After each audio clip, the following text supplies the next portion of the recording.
MOTR is more than a roller. It is an apparatus that you can use in several positions.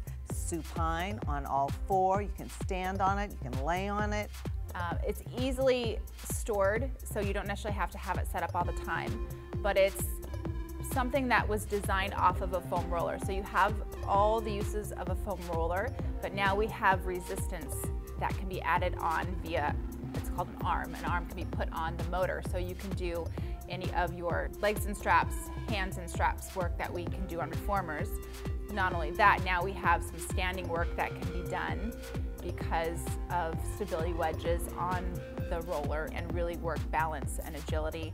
And then there's lots of other things you can do, like all fours positions, plank positions, bridge work. So lots of options and all in one little tube. Well, I love the MOTR because it's super versatile. It is a balance training tool, it's portable, it is utilized for myofascial release, it's fun.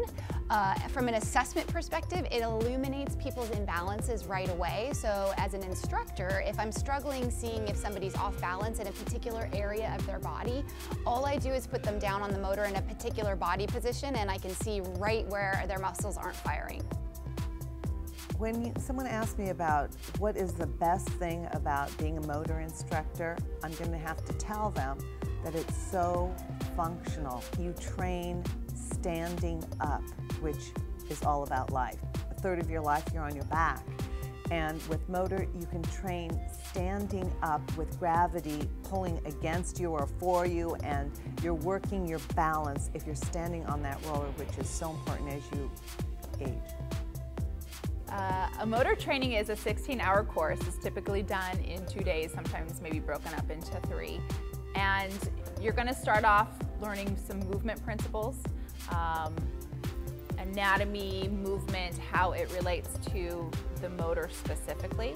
And then once we kind of go over some movement principles, we'll then kind of incorporate them into movement. So we'll start to learn some of the exercises that are done on the MOTR or off the MOTR or around the MOTR. And by the time you finish that 16-hour training, you have all the tools that you need to be able to leave here and teach a MOTR class or a MOTR session with a one-on-one client. After the training, you can always go onto the website and look at some of the podcasts or videos that are provided by Balanced Body. After you're done teaching, you have the support of your master trainer. They're going to be there to help you out through the transition, either usually giving information away such as email so you can contact them. I know when people come and take my course, I always encourage them, like, hey, let me know how you're doing. Is there anything I can do to help? When students leave my trainings, I want to see them successful. So anything I can do to help them in that transition, I'm always there for them.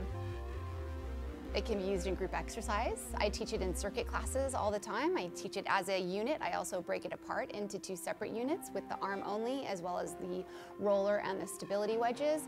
You can use it in one-on-one group personal training. I have them in my Pilates studio, and sometimes I will take 10 to 15 minutes out of a Pilates session and use that for some standing balance work for one of my golfers or my athletes or my tennis players. So yeah, it's vastly available. You can do so much with it.